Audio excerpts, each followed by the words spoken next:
Hey, it's Fergie with RecordingCrave.com. Yesterday I was working on a mix where I did my normal routine where I get my levels set for each fader on each channel where it sounds fairly decent mix-wise. And then I start tweaking EQ and compression.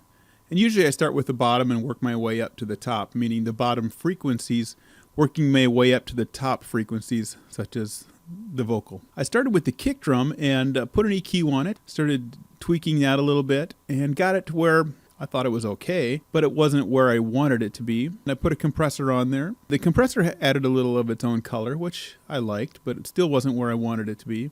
So I tried a different compressor. I tried a different EQ. It just wasn't grabbing me. And then I got it to where I thought it was okay, but I still wasn't totally satisfied with it.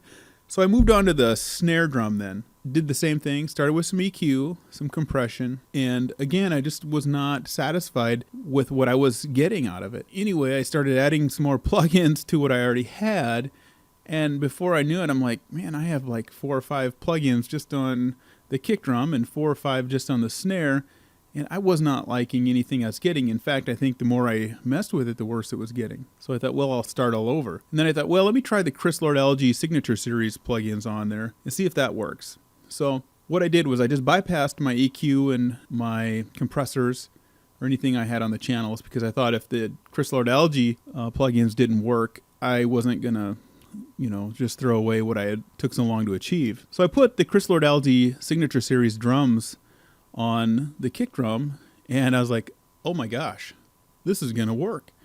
And then I did the same thing for the snare drum and that sounded fantastic. So I thought, I wonder if I did the whole mix with the Lord-Alge plugins, if that would sound good. And I did, and it sounded great. Let me play a little bit of what I had before I started with any EQ or anything. This is just panning and the faders adjusted. So here's what I started with.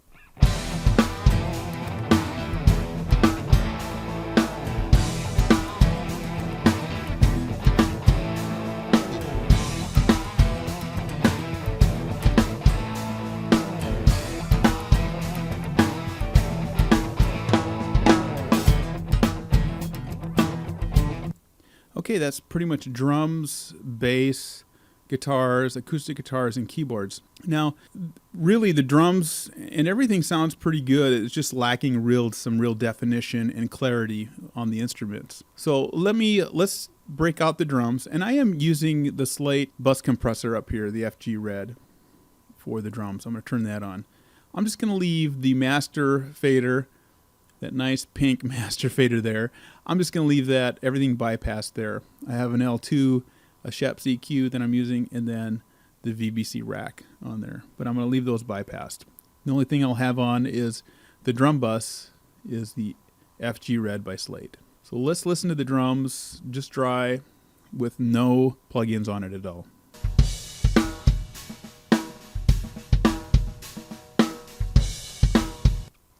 Okay. Even adding the FG Red for the Slate on the bus compressor helped a little bit, but let's engage all of the plugins for the drums and see what happens.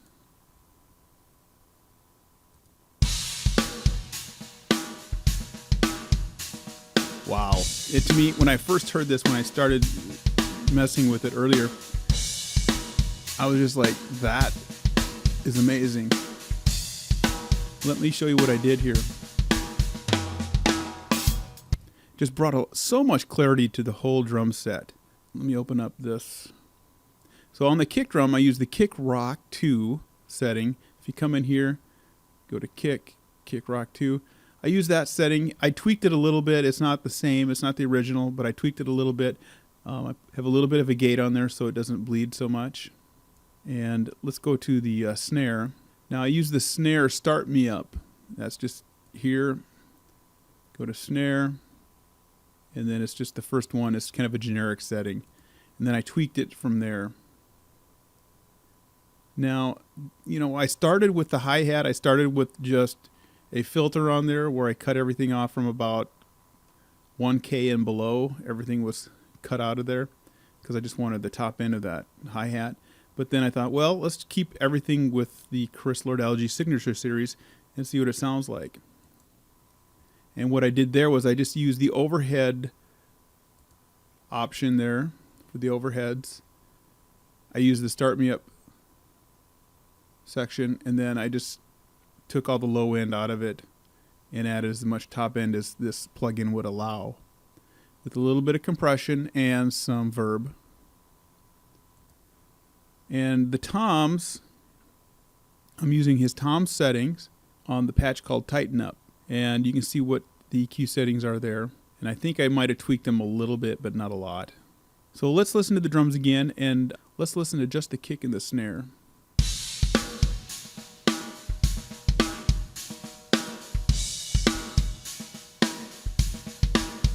And let's bypass.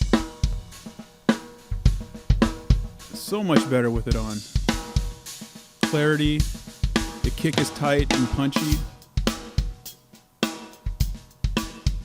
A nice bounce quality. I call it a bounce quality, and I can't explain it. It's just a little bit of a nice low end.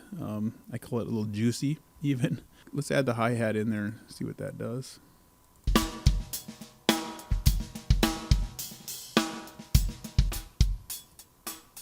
There's the hi-hat.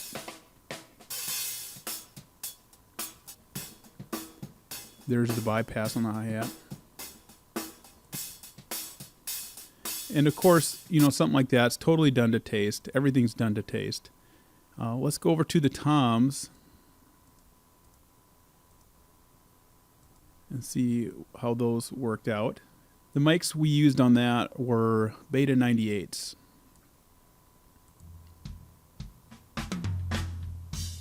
So the Beta 98s typically have a little bit brighter sound to them. And they sound really good typically.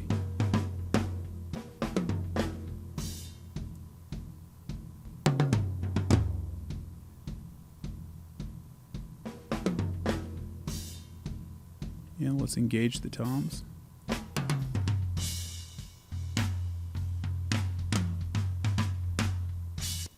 What I noticed right away, the toms sound pretty good without anything on them. The only thing I felt like when I put the Chris Lord-Alge plugin on the toms, it had added like a sheen to it. It just added like a polish to the sound overall, maybe a little more brightness. But it opened up the drum kit too. It allowed it to breathe a little more. I like when a track breathes, it gives it space. And here are the overheads.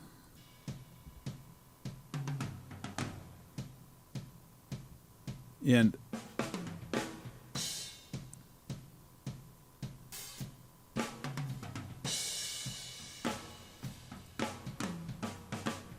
I'm using the Chris Lord-Alge overhead on that. It's just called Balladeer, and that's the setting for that. Let's bypass those.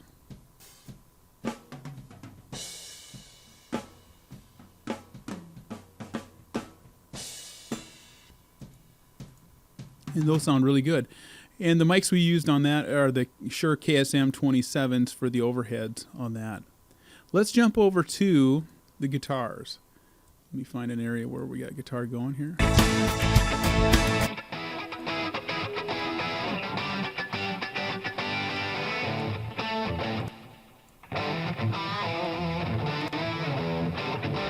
Okay, I'm going to bypass the Chris Lord-Alge plugins.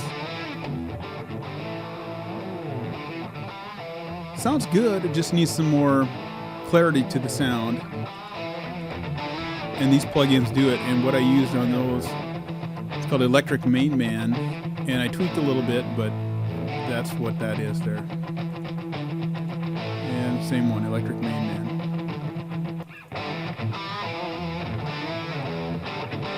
Now let's jump over to the keyboards. What I did there too was use the Chris Lord-Alge guitars on the keyboards, and they just get it to pop so much.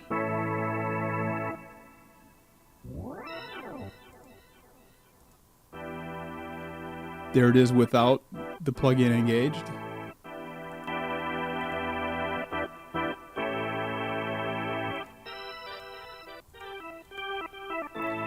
Just the plug-in just gets it to pop on using a guitar plug-in. Could I have gotten that just using a compressor and some EQ? Possibly, But again, I wanted to, once I started with these Chris Lord-Alge plugins on this track, I'm like, okay, let's carry this all the way through. And actually, I like the results I'm getting. So let's listen to the acoustic guitar. This is a Taylor guitar. I have a mic on the guitar where the neck meets the body. I have a AT4033, and then also the guitar runs direct into the interface.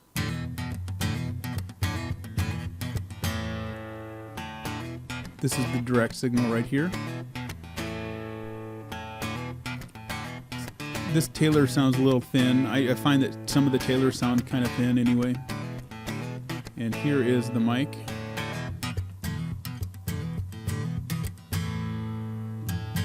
You can hear the hand hitting against the guitar as he was playing the rhythm section.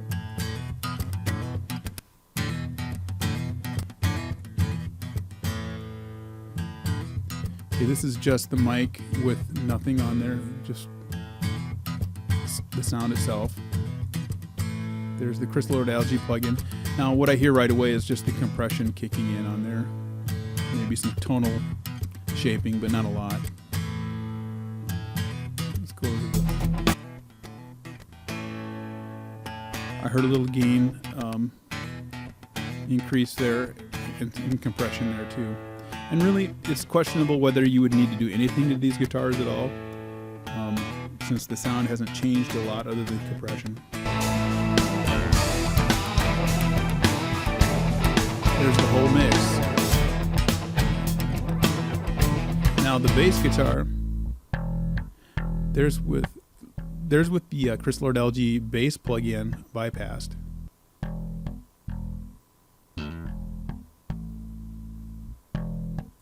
There's the Chris Lord-Alge bass plugin engaged. And I'm just using the clean setting that he has for there. And I might have tweaked it a little bit for this bass.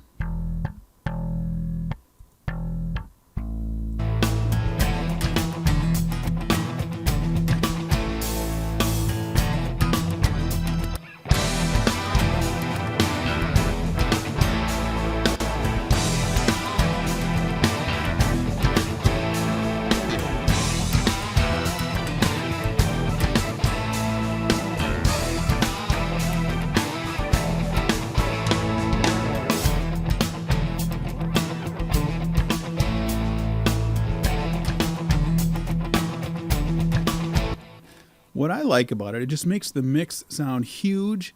It makes the instruments have just some real clarity, and it allows the track to breathe. It would have taken me a long time to go to each channel and find the right EQ and the right compression for each one. It would have took me 3 times as long as what it did here. Now, does the Chris Lord-Alge Signature Series work every time I want to put it on something? No, it doesn't. It works a lot of the time, and it sounds very good a lot of the time, but there are times where it doesn't sound as well or as good as others. I have a friend that used to say, and still says, and I say it a lot too, that nothing works all the time, but everything works some of the time. And I find that to be so true in this line of work. Now, the other thing I want to address is I know there's purists out there who will say, you know, this is just the easy way out for mixing. And, you know, my response to that is, I don't care what kind of plugins you're using. It's a tool. I don't care what kind of outboard gear you're using. It's a tool.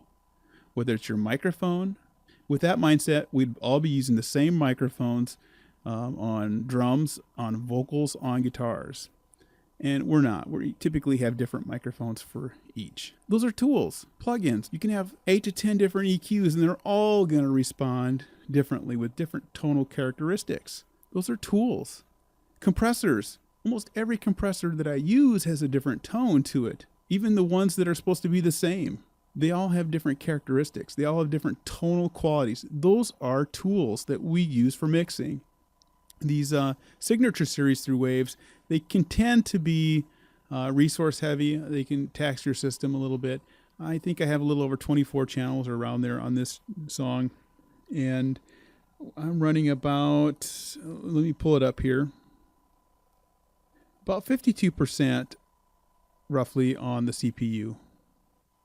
So hopefully this has been helpful in showing you a little more of the Chris Lord-Alge Signature Series plugins and how it can help or maybe even benefit some of your recordings. Now I know that you may or may not have them. Typically they retail at $500, but I know there's two different sale prices I've seen them at. One is $149, and I think the other one I've seen it at is $129. It doesn't hit that very much, but I've seen it there before. And I think I grabbed mine at the $129 when they went on sale one time. And they're worth it. I've demoed the Jack Joseph plug-in Signature Series, and those sound really good too. They have a little different tonal characteristic than the Chris Lord-Alge's. And I own the Maserati plugins. I don't use them as much because I think for his genre of music that he does is slightly different than what I've been doing for mixing. I do use them every once in a while, but not a whole lot. And they're great plugins, but I just haven't used them much yet at this point. So anyway, I appreciate you taking time to watch this video. I'd love it for you to subscribe and hit my website, check it out. I got a lot of great information on there, and love to hear your comments and what you think, and we'll see you in another video.